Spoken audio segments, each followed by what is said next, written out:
And we're talking about forgiveness. And I just wanted to broadcast this to you guys, and hopefully you guys can get something out of it. So we're talking about forgiveness. And Haran was saying something about forgiveness is you do it for yourself. What's that all about?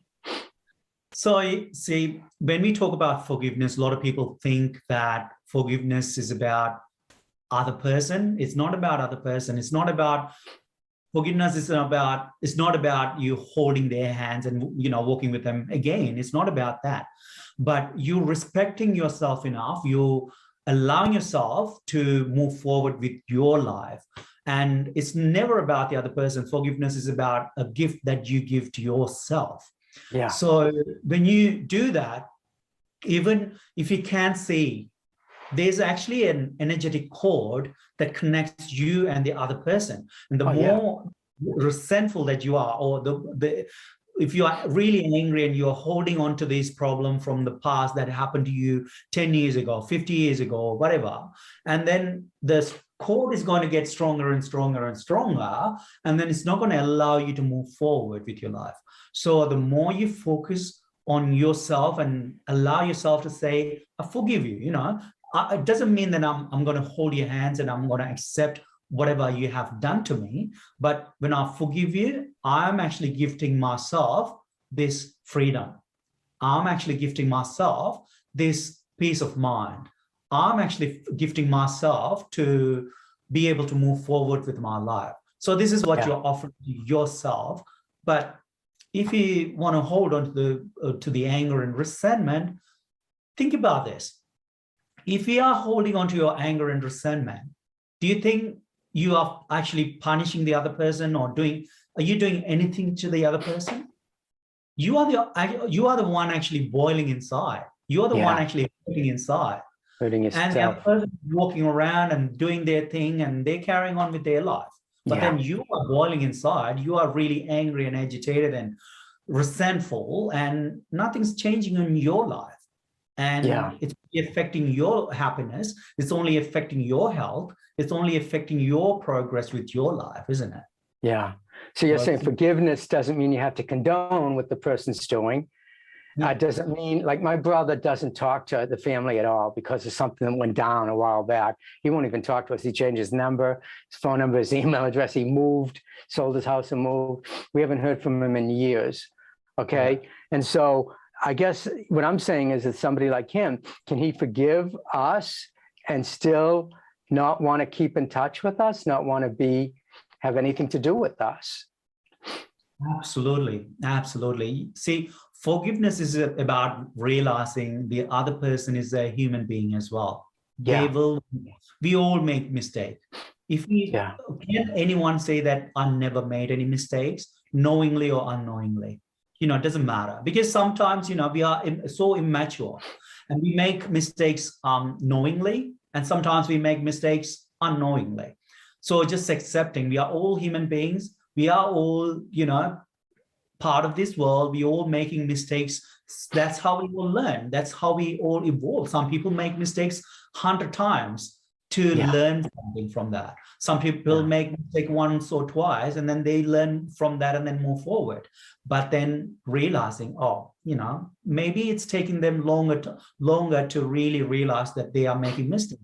Even if they do that knowingly, just realizing maybe, whatever they're going through, whatever their past experience is actually not really allowing them to realize that they don't have to do this again and again. Even, some people want to really hurt you and cause harm to you or your family, and it can be really difficult.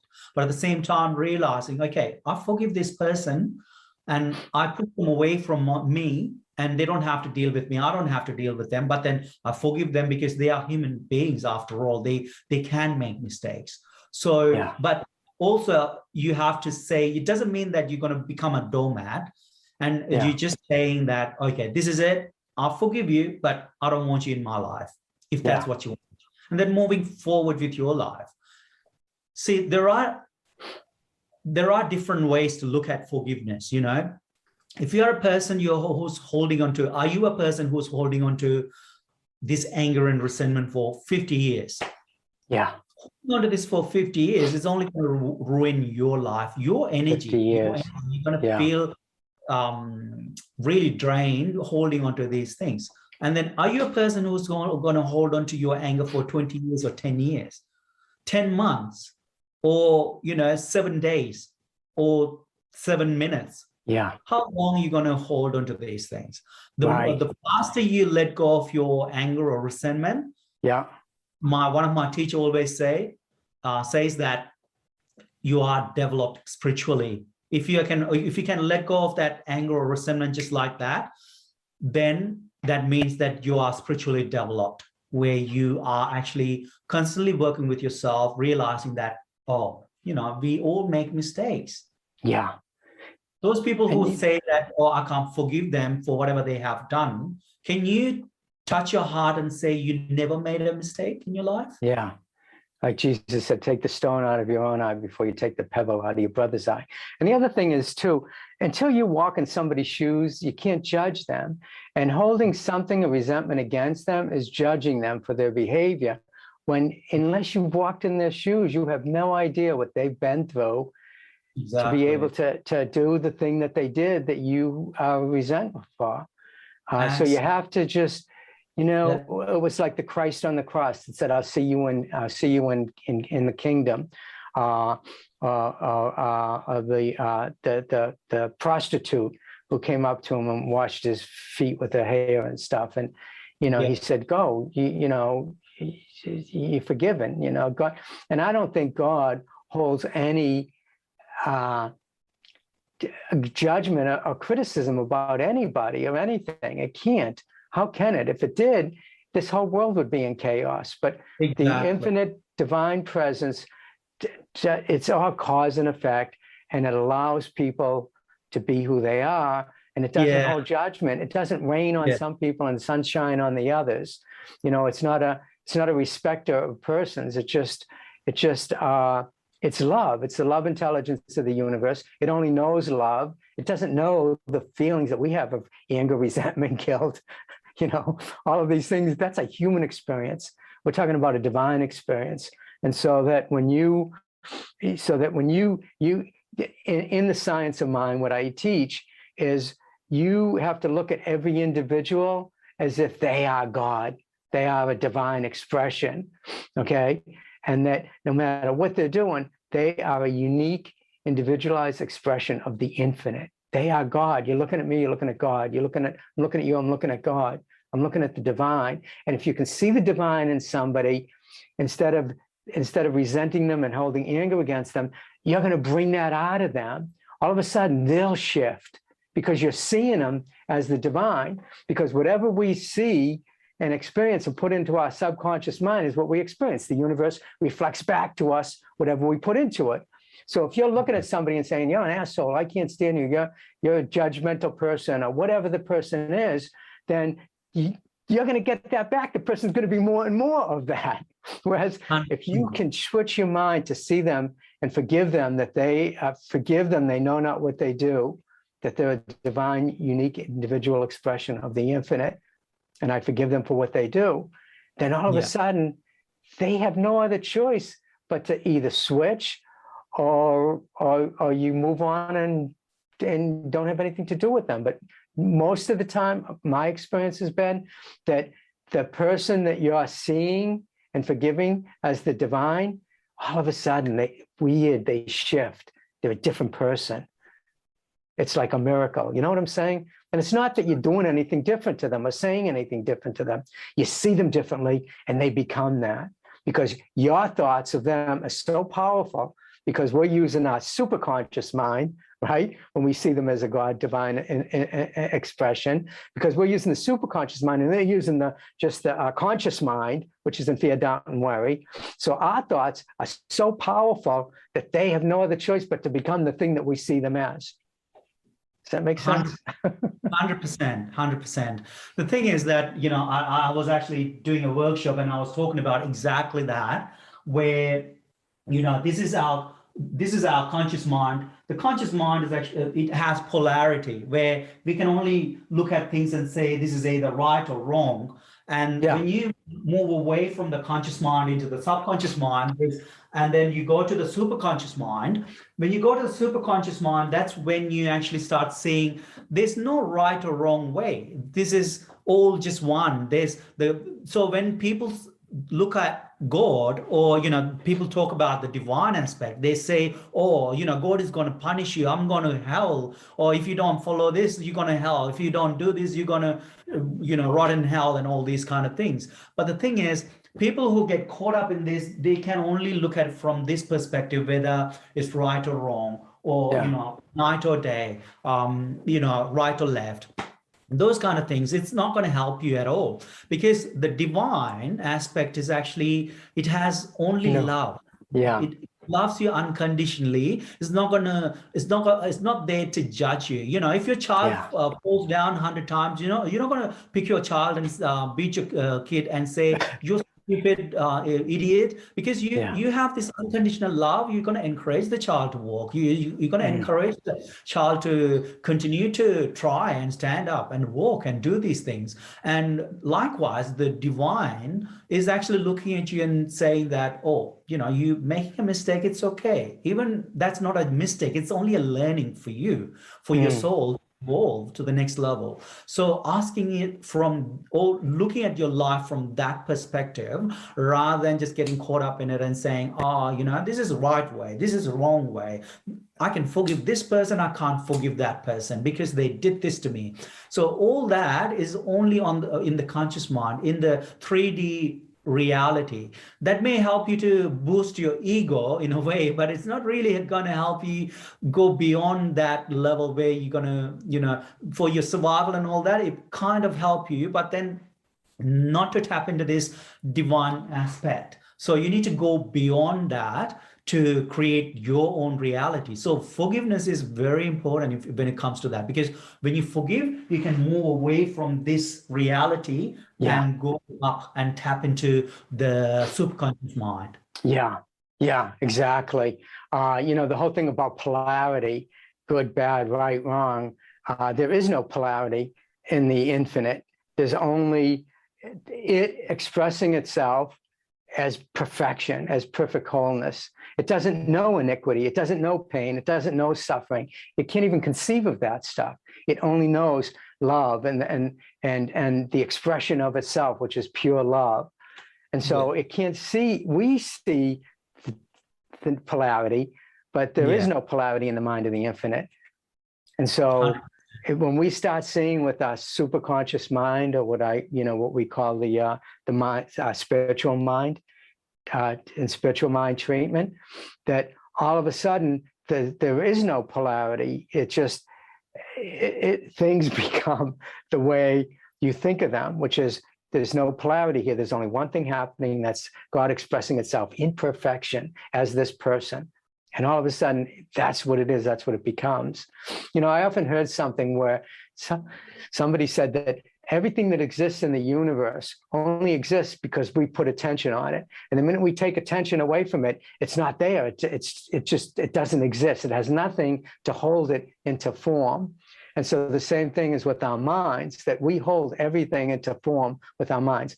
Ernest Holmes teaches that form is mind in action. Okay, so everything, the movie that you're experiencing around you is just your mind in action. It's what you're thinking about, focusing on. So we've got to learn to forgive. We've got to learn to think positively. We've got to learn to focus on what we want, not what we don't want. We've got to learn to just speak of what we want, not what we don't want. We got to watch the words that we speak have the power to create. And we can shift our lives. We can change completely, like you've done.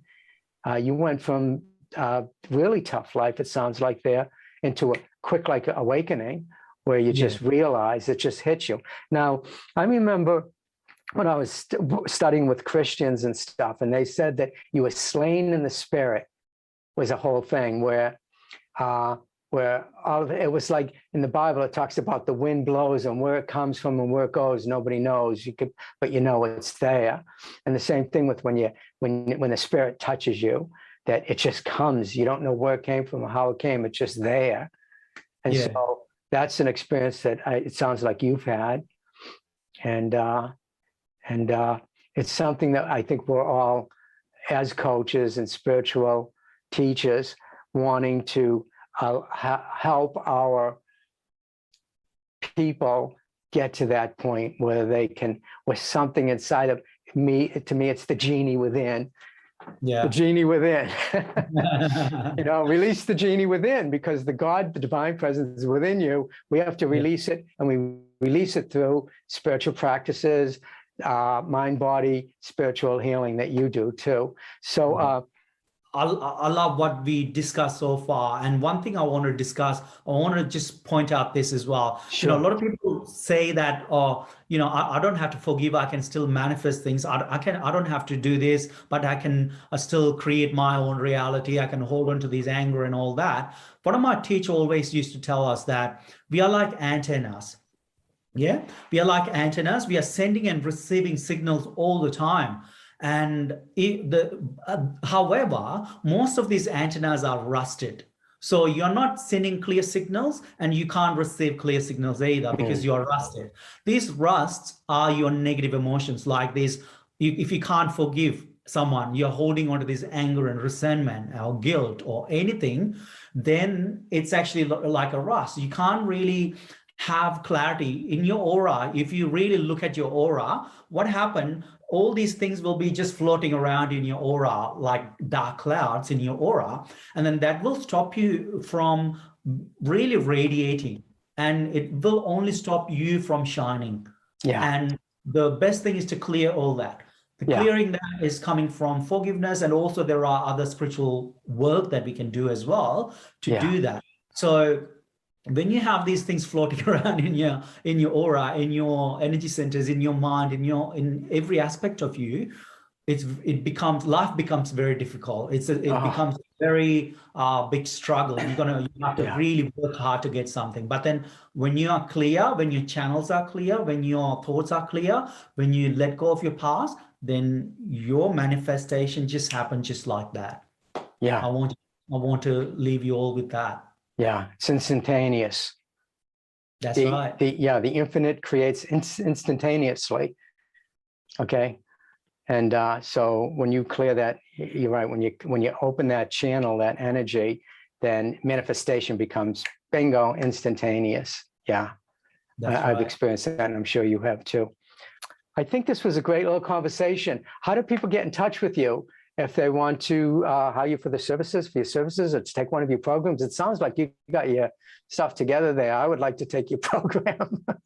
Actually, it looks like you really got it. You've got a great thing going there, let me tell you, because you've got the mind, body, spirit thing completely together.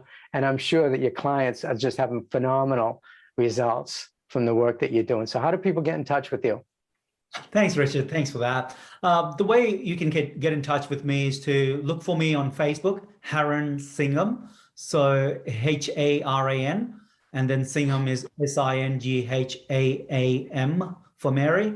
So my Instagram is also Haran.Singham, and Facebook account is Haran Singham. And I have a Facebook group. It's called The Happiness Mission. So you can find me on Facebook or Instagram, actually.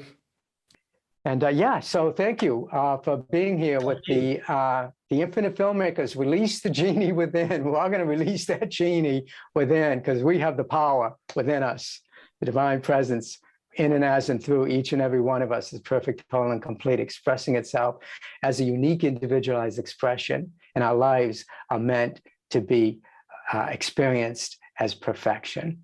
And that's what we're all about. Right, Haran? Thank you. Yeah, absolutely. Thank you. I'll talk to you later.